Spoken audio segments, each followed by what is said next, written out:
It's personal between me and you, and I'm going to do you some serious harm, you big stiff idiot. The Untouchable True School Sports Empire proudly presents something the boxing games are missing. Hey, what's going on? It's your boy BT. I came here to talk some boxing with the thousands of True School Sports subscribers. All right, my last video, then I gotta get my day started because I've been out here for a while pacing back and forth, but it's been fun.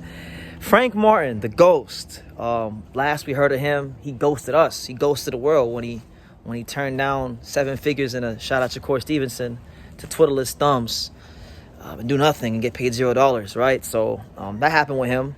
Good fighter, still like him, but was disappointed that he turned down the Shakur fight. Thought it was fair. Thought it was a great opportunity for him to show what he could do against one of boxing's best defensive fighters. But again, like the old song says, life goes on, all right?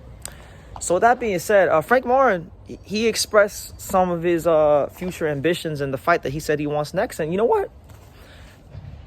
I'm disappointed that he didn't want to fight Shakur Stevenson for the WBC title for all that money. But you know what?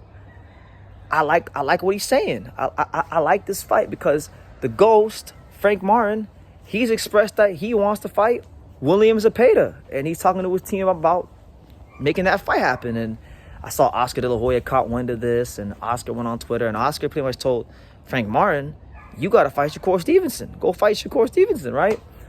Now, I thought that was kind of corny from Oscar because I feel like, well, you know what? That's a good fight for William, too, because, you know, Frank is still a high-level lightweight. He's probably one of the best lightweights out there who's not champion, and that's a good fight. You know, Frank Martin is not going to, like, as much as, like, I don't think Frank Martin's going to run from William Zepeda. Frank Martin's an explosive fighter. He likes to exchange. He's very athletic.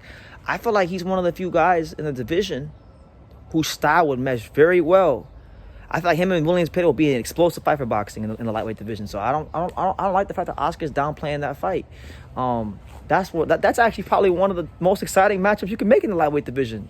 The explosiveness and speed and punching power of Frank Martin against the machine gun like volume punching of William Zepeda.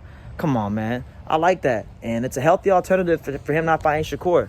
So I can get behind that, and I'm gonna start banging the drum for that fight.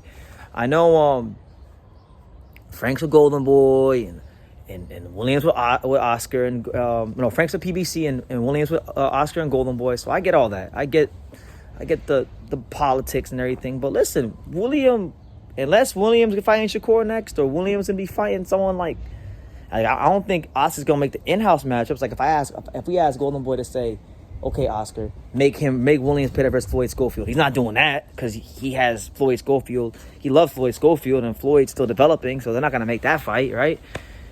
And I don't really see a whole lot of lightweights in that stable that he can make a Williams Zepeda fight with. He already matched him with Jojo Diaz, already beat him, so can't do that.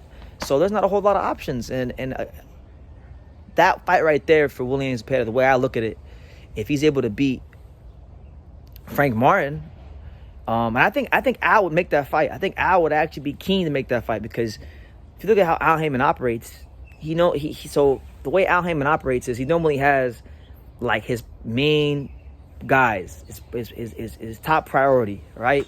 If he was a pimp, right? If he was a pimp, and the fighters were women, you know, he has his bottom bitches, you know, the main people. You know, your Deontay Wilders, you know, Leo Santa Cruz, Danny Garcia, Errol Spence, I guess now Terrence Crawford, he's kind of replaced Errol Spence, Canelo. Those are the guys Al really cares about. Those are top priority, right? Everyone else, he may care about them to some degree, but he'll serve them up if it makes sense.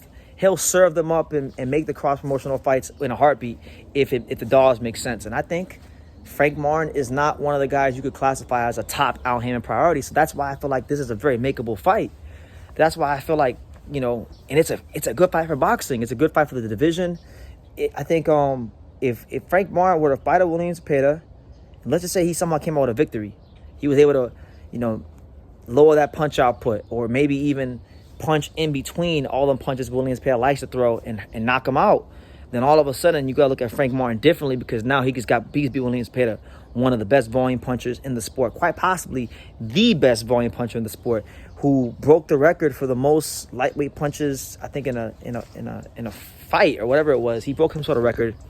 I think it was a CompuBox record for the most lightweight punches thrown or landed or something like that. He's damn good at what he does. Like, he may be some people may downplay William Zepeda. They may say, oh, well, he's a one-dimensional fighter, but guess what? It may be one dimension, but it's one hell of a dimension, and you better find a way to make it out that damn dimension if you want to beat him. You better go do your row work and do some damn squats and get your legs right, because if not, you're gonna not even have a chance to go 12 rounds. He'll break you down. So I love that fight. And corny stuff from Oscar for him to even be shooting that fight down, because those are the kind of fights William Zepeda I think he needs.